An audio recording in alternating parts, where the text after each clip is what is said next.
परमपिता परमात्मा और उनकी सभी पवित्र आत्माओं को नमस्कार। बौद्धिक रूप से हम यह कह देते हैं कि परमात्मा सर्वव्यापी है, लेकिन असल में हमारा इस बात में विश्वास नहीं होता।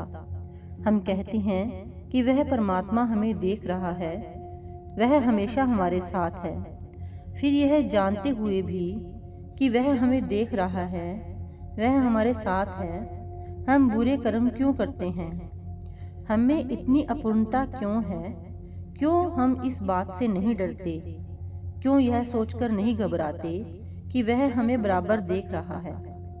हम बुरे कर्म तभी करते हैं जब सोचते हैं कि हमें कोई देख नहीं रहा है, कि हमें किसी के सामने हिसाब नहीं देना होगा। पढ़ लिखकर इन बातों को मान लेना आसान है, लेकिन सिर्फ भजन सिमरन ही इन सच्चाइयों के बारे में आपको पक्का विश्वास दिलाएगा। ये सीधी सरल सच्चाइयाँ हैं, पर हमें इन सच्चाइयों का खुद अनुभव करना होगा। यह अनुभव केवल भजन सिमरन के द्वारा ही प्राप्त किया जा सकता है।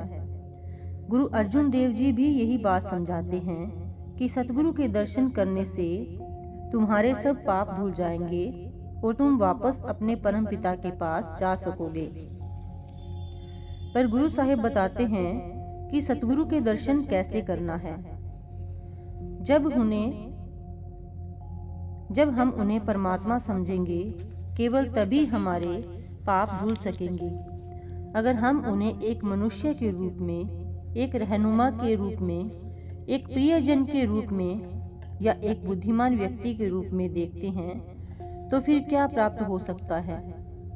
अगर हमें सचमुच यह निश्चय हो जाए कि परमात्मा इस धरती पर गुरु के रूप में मौजूद है, तो हमारे सब पाप धुल जाएंगे। उस हालत में हम अपने आप को सतगुरु को भेंट कर देते हैं। हम अपना आपा भाव, अपनी हस्ती सतगुरु में खो देते हैं।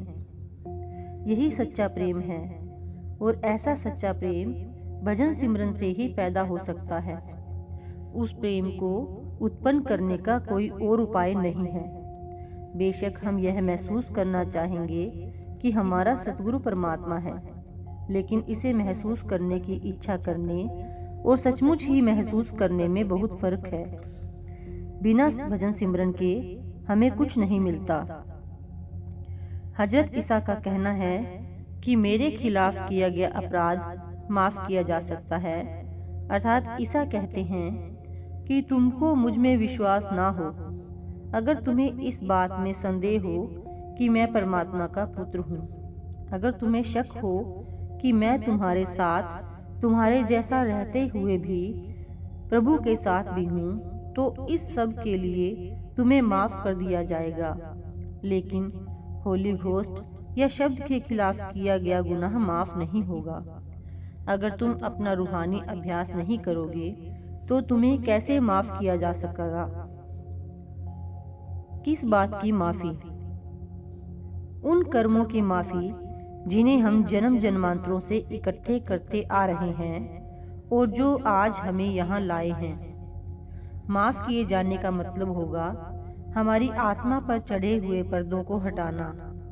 जब तक हमें अपने सभी कर्मों की माफी नहीं मिलेगी, तब तक हमारी आत्मा कभी वापस अपने परम पिता के पास नहीं जा सकेगी।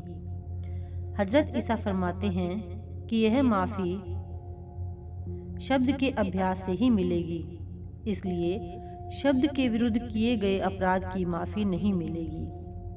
अगर हम भजन सिमरन की ओर से मुंह मोड़ते हैं, तो कैसे आशा कर सकते हैं कि हमें कभी माफ किया जा सकेगा या हम कभी वापस परमात्मा के पास जा सकेंगे?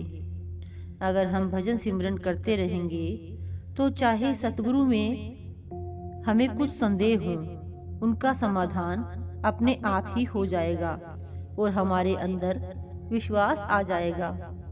तब हम सचमुच ही एक मजबूत शिला पर अपना निर्माण करेंगे, अपने मार्ग पर बिल्कुल अडोल रहेंगे। Thank you.